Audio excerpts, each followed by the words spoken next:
I hate love. I can't love. I can't live with you.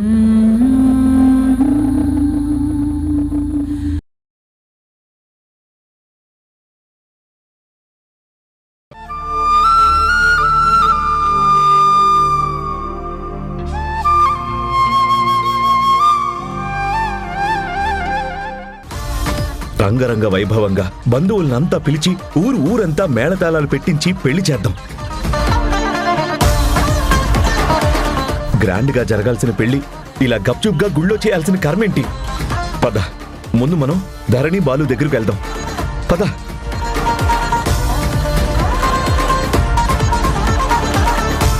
అక్కడ ఏం జరుగుతుందో ఏంటో భగవంతుడా, నువ్వే దిక్కు.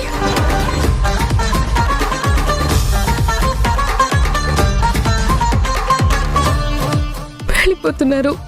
వాళ్ళు వాళ్ళ పిల్లల గురించి తెలుసుకోవడానికి వెళ్ళిపోతున్నారు. మరి నేను అమ్మ కావాలి, కానీ నాన్న కూడా కావాలి కదా.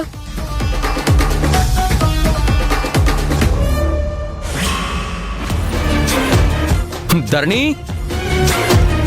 ధరణి, రా బాబు రా. ధరణి లేదా? అదెక్కడికి వెళ్తుంది? పిలవనా? ఏమన్నా మాట్లాడతావా? మాట్లాడాలి, కానీ ఇక్కడ కాదండి. మరి ధరణిని కాస్త బయటికి తీసుకెళ్ళాలి. అదేంటి, రాత్రికేగా పెళ్ళి. మేం కాసేపట్లో మండపానికి బయలుదేరబోతున్నాం. ఈ టైంలో దాన్ని బయటికి తీసుకుపోవడం ఏంటి? పెళ్లి కూతురుగా రెడీ అయిన అమ్మాయి బయలుదేరితే కళ్యాణ మండపానికే కానీ బయట షికార్లకు వెళ్ళకూడదు.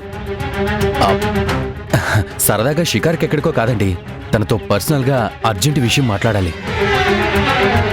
అదేంటి బాబు, ఏమన్నా ప్రాబ్లమా? మేమేమన్నా పొరపాట్లు చేశామా? అబ్బే అదేం లేదండి, మీరేం టెన్షన్ పడకండి. ధరణి, ధరణి, ధరణి, ధరణి, నీతో ఒక ఇంపార్టెంట్ విషయం మాట్లాడాలి. పద, మనం బయటకు వెళ్ళి మాట్లాడుకుందాం. ఈ టైంలోనా? ఏంటంత ఇంపార్టెంట్? నేను అదే మాట అన్నాను. నువ్వు ముందు నాతో రా ప్లీజ్. అంత పర్సనల్ విషయం ఏంటి? చెప్పదలుచుకున్నదేంటో ఇక్కడే చెప్పొచ్చు కదా.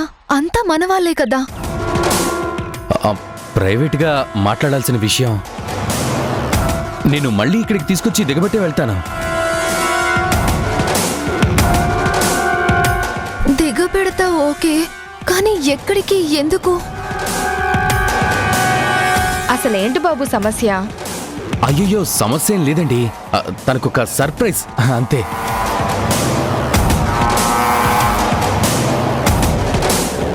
ధరణి, నా మీద నమ్మకం ఉంటే ప్రశ్నలేం వేయకుండా రా.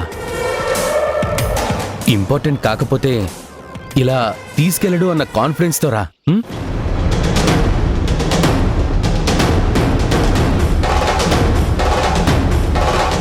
అమ్మా, అమ్మా సర్ప్రైజ్ అంటున్నాడు కదా, వెళ్ళిరామ్మా. త్వరగా తీసుకురా బాబు. అరగంటలో ఇక్కడ ఉంటుంది ఆంటీ. బాలుని కూడా తీసుకెళ్దామా? పర్సనల్, ప్రైవేట్ అంటున్నాను కదా. ఈ టైంలో ఏంటమ్మా అంత ఇంపార్టెంట్ మ్యాటరు?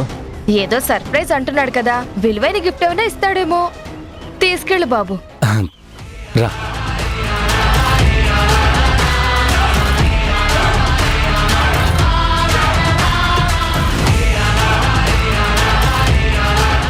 రాధరణి, జాగ్రత్త.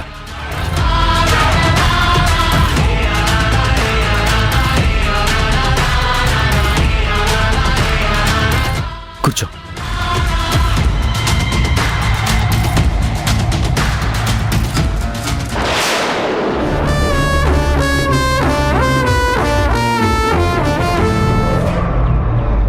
ఏంటక్క ఈ టైంలో వాడు ధరణిని ఎక్కడికి తీసుకెళ్తున్నాడు? తెలీదురా, రాత్రికే పెళ్లి. గడప దాటితే మండపానికే గాని ఇలా వెళ్ళకూడదు అన్నా సరే ఏదో urgent, surprise, personal, private matter అర్ధగంటలో తీసుకొచ్చి దింపుతాను అని దాన్ని తీసుకుపోతున్నాడు. నో డౌట్ అక్క, వాడి డెత్ ఫిక్స్ చేసుకొచ్చి మండపంలో పీటల మీద ప్రాణాలు తీద్దాం అనుకున్నాను, కానీ వాడే చావును వెతుక్కుంటూ వచ్చాడు. వాడి సంగతి నేను తేల్చేస్తానక్క. ఒరే కేశవ, ఒరే కేశవ, ఆగరా. కేశవ, మాట వినరా. కేశవ, కేశవ, ఆగరా. కేశవ.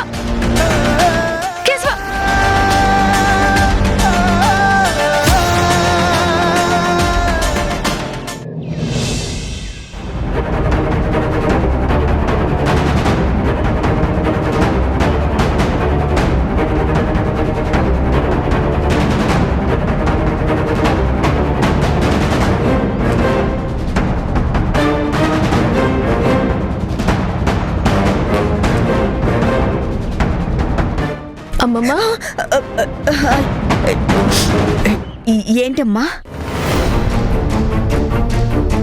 ఏంటమ్మమ్మా ఏదో టెన్షన్ పడుతున్నట్టు కనిపిస్తున్నావు.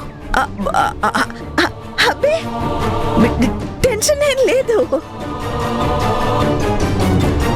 అవునమ్మమ్మా, ఏంటి ఇందాకేవో మాటలు వినిపించాయి?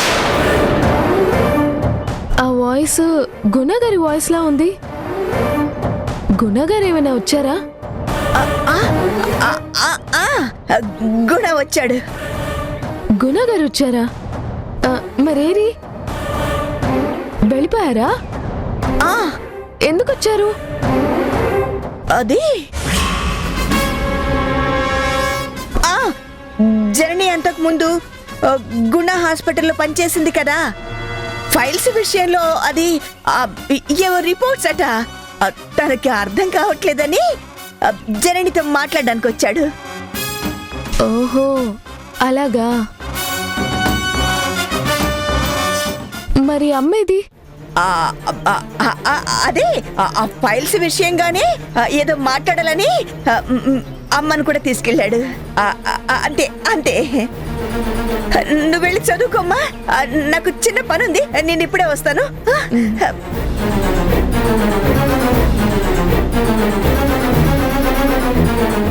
అమ్మమ్మ నాకేమీ తెలియదనుకొని పాపం మీలో మీరే మాట దాటేస్తూ కంగారు పడుతూ కంగారులో వస్తున్న తడబాటు మాటలు నేను అర్థం చేసుకోలేననుకుంటున్నారా? కానీ నాకు నిజం తెలుసమ్మమ్మ.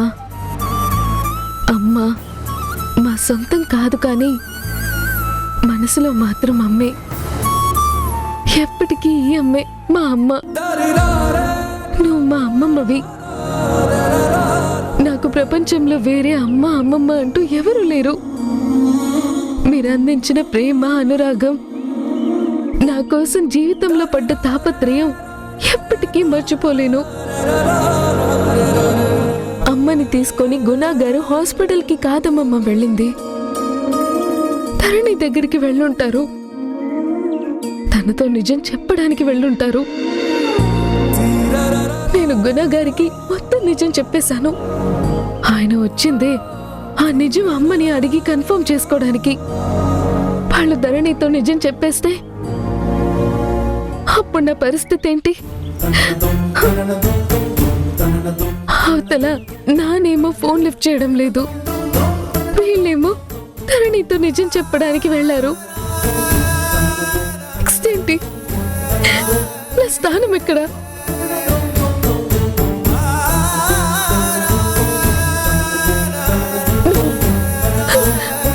ఎప్పటికీ ఇక్కడే ఇక్కడే.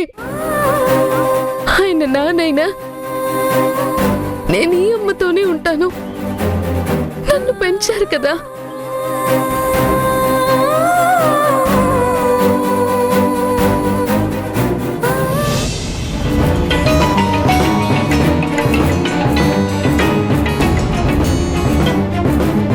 చెప్పమ్మా. ఎక్కడున్నావురా హరి? నేనెక్కడో అక్కడ ఉన్నానులే, కానీ ఏంటో చెప్పమ్మా. మీ నాన్నకి నిజం తెలిసిపోయిందిరా. ఆ ధరణి బాలు నీ చెల్లెలు తమ్ముడన్న విషయం గుణకి తెలిసిపోయింది. ఏంటమ్మా నువ్వు చెప్పేది? ఎలా తెలిసిపోయింది? నాకేం తెలుసురా. మొత్తానికైతే నిజం తెలిసింది. జనని దగ్గరికి చాలా ఆవేశంగా వచ్చాడు. మీ అమ్మతో చాలాసేపు మాట్లాడి నిజం దాస్తావా, నా దగ్గర దాచాల్సిన అవసరం ఏంటని కాస్త గొడవపడి ఇప్పుడు మీ అమ్మని తీసుకొని సరాసరి ధరణి వాళ్ళ దగ్గరికి వెళ్ళిపోయాడు రా. అవునా? అదేంటి, ఇందాక నేను ఇంట్లో ఉన్నప్పుడు నార్మల్గానే ఉన్నారే, అంతలో ఆయనకి నిజం ఎవరు చెప్పారు? అమ్మ దగ్గరికి అంత ఆవేశంగా రావటం ఏంటమ్మా? మాట్లాడమ్మని తీసుకెళ్ళడం ఏంటి? అదేరా నాకు చాలా భయంగా ఉంది, చాలా కంగారుగా ఉంది. మీ నాన్న ఉట్టి చేతులతో ఏం రాలేదురా. డిఎన్ఏ రిపోర్ట్స్ తీసుకుని మరి వచ్చాడు. జననికి చూపించి మరీ తీసుకెళ్ళాడ్రా. ఏమవుతుందో ఏంటోరా. నువ్వేం భయపడకమ్మా, ఏం కాదు, అంతా మంచి జరుగుతుంది. తెలిసింది నిజమే కదా. అబద్ధాలు మనం ఏమన్నా ఆడి ఉంటే కదా టెన్షన్ పడటానికి. శుభం జరగడం కోసమే నాన్నకు కూడా నిజం తెలిసి ఉంటుంది. ఎప్పటికైనా తెలియాల్సిందే కదా అమ్మమ్మ. తెలిసినందుకు సంతోషించాలి. ధరణి బాలు దగ్గరికి అమ్మని తీసుకుపోయినందుకు భారం దిగిపోయినట్టు ఫీల్ అవ్వాలి. టెన్షన్ పడ్డం ఎందుకమ్మమ్మ? నువ్వేం కంగారు పడకు. నేను అమ్మ నాన్నల దగ్గరికి వెళ్తానులే.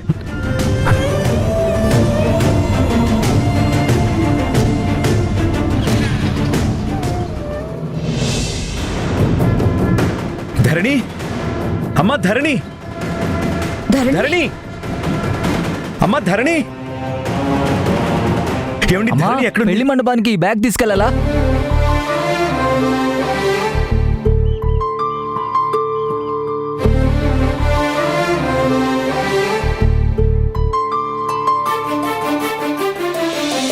నేను ఉన్నానంటూ ఉదయం చీకటినే దాటే సమయం పరుగెత్తుకు వచ్చే హృదయం నానా ఎన్నాళ్ళుగా ఈ పయనం పసిగట్టనలేదే వేగం ఏ ఊహకి అందని త్యాగం నానా బాలు, కనిపించని దైవానికి నువ్వే నాన్న రూపం కనిపించే ఏ అమ్మకి నువ్వే కథలోకం అనుబంధం అనే కోవెలలో నువ్వేగా తొలి దీపం మన ఇద్దరి బంధం చూసిన వికెందుకింత కోపం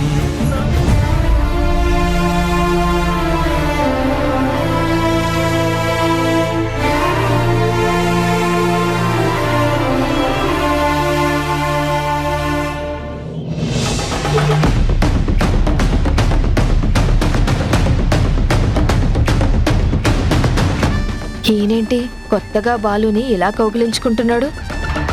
జనని కూడా అప్పుడు గుళ్ళో ధరణిని చూసి ఇలాగే చేసింది. కొంపదీసి ధరణి బాలులు వీళ్ల కన్నబిడ్డలే అని తెలిసిపోయిందా?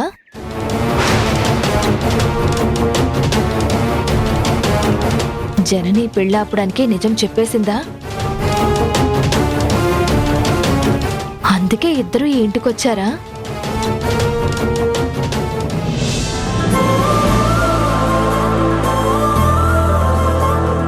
బాగున్నావా?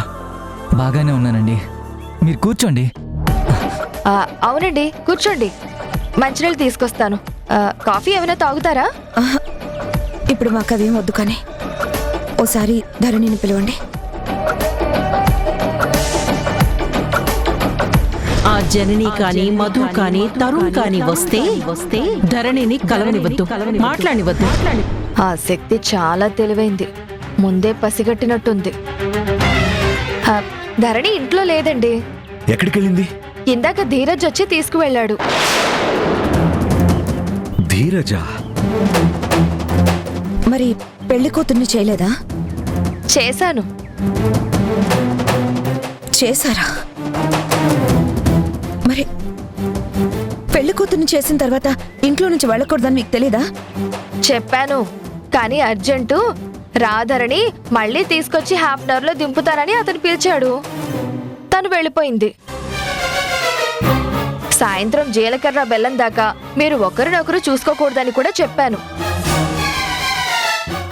ఇప్పుడే చూసుకుంటున్నామా, 1,00,000 సార్లు చూసుకున్నామా అని తీసుకువెళ్ళాడు. పెద్దవాళ్ళం చెప్పడమే కాని పిల్లలు వింటారా పాడా? అన్నీ మాకు తెలుసు అంటారు. పైగా ఏదో అర్జెంట్ అంటే అడ్డం నిలబడలేకపోయా. పదగుణ, ధరణి ఎక్కడుందా? అర్జెంటుగా వెళ్ళి కలవాలి. పద పద బాలు, మేము మళ్ళొచ్చి కలుస్తాం. అలాగే.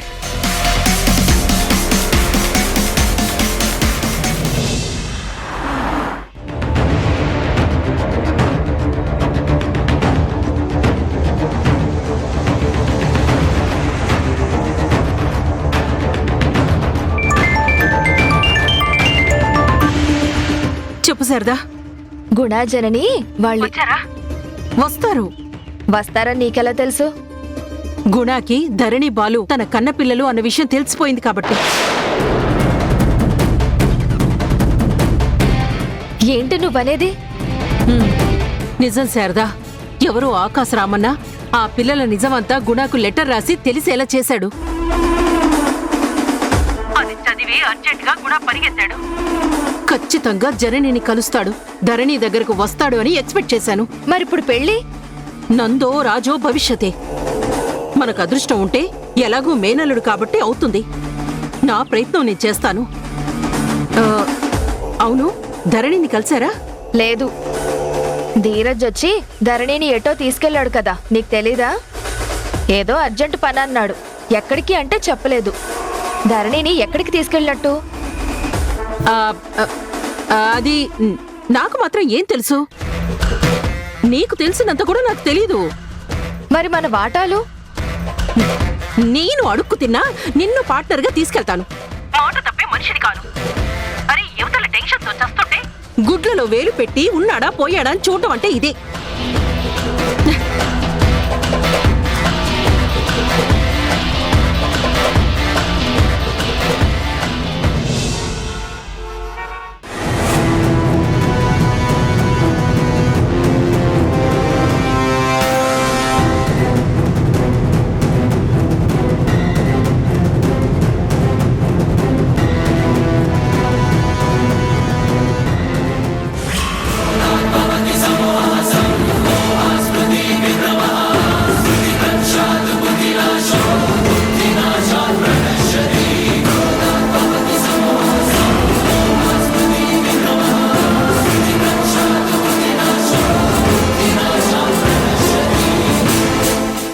ఏంటి ధీరజ్ ఏదో మాట్లాడాలని ఇక్కడికి తీసుకొచ్చావు? ఇక్కడేం పని? ఈ టెంపుల్ చాలా పవర్ఫుల్. ప్రేమికుల ప్రార్థనలు విని అన్ని విధాల సుఖ సంతోషాలతో కలకాలం క్షేమంగా బతికేలా ఆశీర్వదించే గొప్ప మహిమగల అమ్మవారు.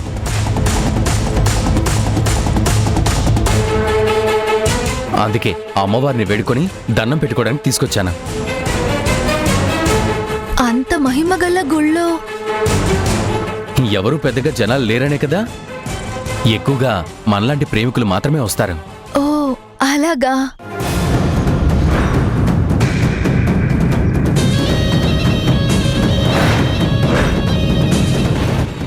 ఏమైంది ధీరజ్, సడన్ గా డల్ అయ్యావు? టెన్షన్, చిన్న ఆందోళన. దేని గురించి? నీకు ఎలా ఎక్స్ప్లెయిన్ చేయాలో అర్థం కావడం లేదు. ఏ విషయం ఎక్స్ప్లెయిన్ చేయాలి? మన పెళ్లి గురించి. ఎక్స్ప్లెయిన్ చేసేదేముంది? రాత్రికేగా మన పెళ్లి. అదే కదా, రాత్రికి మన పెళ్లి జరుగుతుందా జరగదా, జరగనిస్తుందా, గతంలోలా ఏమైనా హడల్స్ క్రియేట్ చేసి మళ్ళీ ఆ జనని ఏమన్నా పెళ్లి జరగకుండా ఆపుతుందా అని. అలాంటి భయాలేం పెట్టుకోకు. ఆ భయాలన్నీ తొలగిపోవడానికే నేనిక్కడికి తీసుకొచ్చాను ధరణి.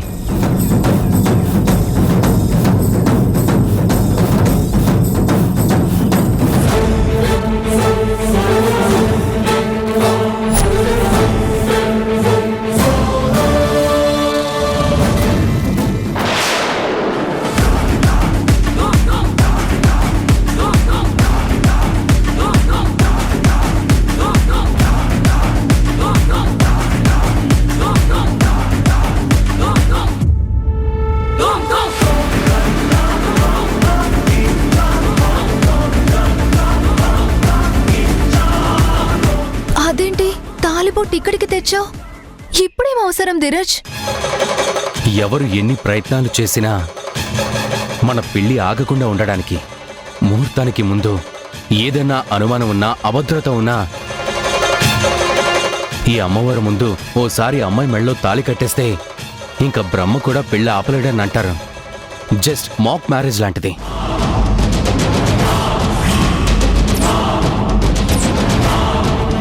అమ్మవారి ముందు ఈ తాళిని మెళ్ళలో కట్టేస్తే మనం కాన్ఫిడెంట్గా రాత్రికి పెళ్లిపీట లెక్కొచ్చు ధరణి.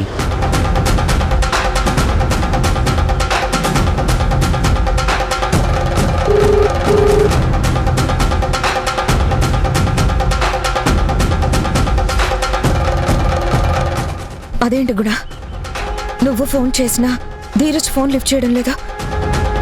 నాకెందుకో భయంగా ఉంది. అసలు ధీరజ్ ధరణిని ఎక్కడికి తీసుకెళ్ళి ఉంటాడు? వెళ్తే ఇంటికే తీసుకెళ్ళి ఉంటాడు. నువ్వేం టెన్షన్ పడకు జనని. ఇంటికి తీసుకెళ్లేవాడే అయితే నీ ఫోన్ లిఫ్ట్ చేయొచ్చు కదా. నీ డౌట్ ఏంటి? చాలా చాలా ఆలోచనలు నా మైండ్లో మెదులుతున్నాయి. నా మనసెందుకో కీడు శంకిస్తుంది. అంత అతిగా ఆలోచించకు జనని. నాకు తెలిసి వాడేం తప్పు చేయడు.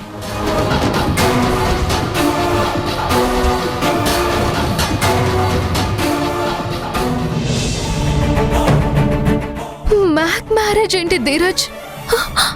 పెళ్లి అన్నిసార్లు చేసుకోరు. ఒక ముహూర్తం ఉండాలి, దాన్నే లగ్నం అంటారు.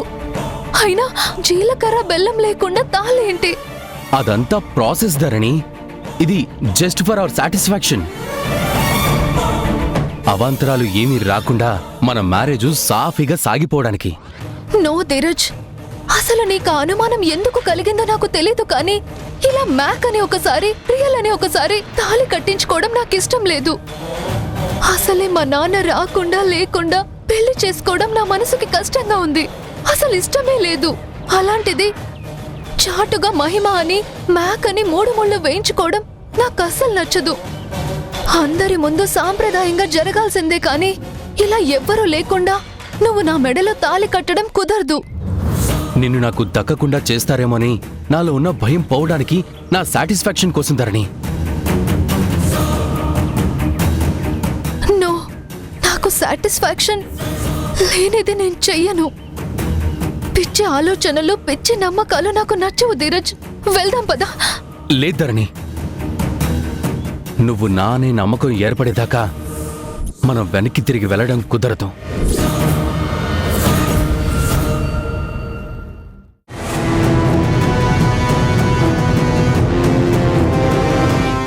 నానా, అడుగు ధీరజ్ గాడు.